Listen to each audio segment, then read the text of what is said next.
Hello मेरे साथी कॉकरोचों। बाबा साहब अम्बेडकर कहा करते थे, education is the milk of a tigress, one who drinks it gets the power to roar. यानी शिक्षा शेरनी का दूध है, जो पिएगा वो दहाड़ेगा। पर आज का हमारा एजुकेशन सिस्टम देश के स्टूडेंट्स को दहाड़ना सिखाने की जगह बिलबिलाने पे मजबूर कर रहा है कि बार बार नीट का पेपर लीक हो जा रहा है। सरकार क्या कर रही है? 24 में वो उसमें भी लीक हो गया, अब 26 में भी आप कह रहे हो दोबारा लीक हो गया पेपर। एक पेपर अच्छे से कंडक्ट नहीं करा, ऐसी सरकार पे अपन भरोसा कैसे कर सकते हैं? सिर्फ पिछले 7 सालों में 70 से ज्यादा पेपर लीक्स ने ऑलमोस्ट 2 करोड़ स्टूडेंट्स की लाइफ और मेंटल हेल्थ पे भारी नेगेटिव इम्पैक्ट छोड़ा है। ये मेरा पड़ा था बेगूसराय, ये पड़ा था मेरा बक्सर में। ठीक है सर, 2 दिन स्टे किए थे, 4000 रुपए लगा था।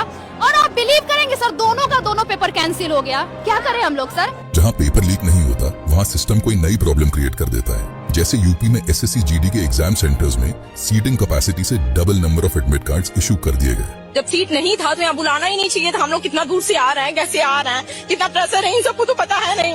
सुबह से 4:30 बजे से हम निकले हैं, लाइब्रेरी से पढ़ के डायरेक्ट पेपर देने आ रहे हैं यहाँ पे।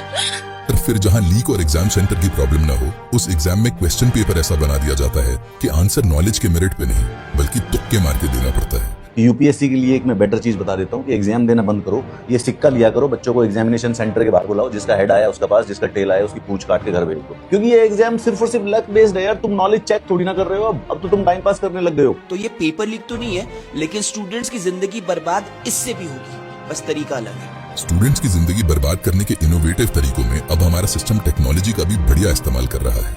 सीबीएसई के छात्रों ने आरोप लगाया है कि उनकी जो कॉपियां स्कैन की गई हैं ठीक से नहीं हुई। स्कैन में मिली कॉपियां इतनी धुंधली हैं कि छात्र अपनी ही लिखावट नहीं पहचान पा रहे। इसकी मार्किंग कैसे मुमकिन? सीबीएसई से मेरे को भी ये कॉपी मिली है, मेरी हाथ में मेरी हैंड राइटिंग है और ऊपर मार्क्स 33 मिले हैं मेरे को बस, जबकि मैंने पूरा पेपर करा था। और अभी जब मैं पेपर चेक करने लगा तो देखा कि इसमें तो मेरी हैंड राइटिंग है ही नहीं। और जब इन परेशान स्टूडेंट्स के लिए सीबीएसई ने कोई ग्रीवेंस रिड्रेसल सिस्टम प्रोवाइड नहीं किया था तो स्टूडेंट्स नेचुरली सोशल मीडिया पे आए और कंप्लेन करने लगे। और फिर वही हुआ जो हमेशा होता है। मतलब सीबीएसई की कॉपी चेकिंग पर सवाल उठ जाए, नीट यूजी का पेपर लीक हो जाए, छात्रों का करियर बर्बाद हो जाए, वे तनाव में रहें, अधिकारी शिक्षा मंत्री का कुछ ना बिगड़े, लेकिन जो इन पर सवाल उठाएगा उसे पाकिस्तानी बता दिया जाएगा।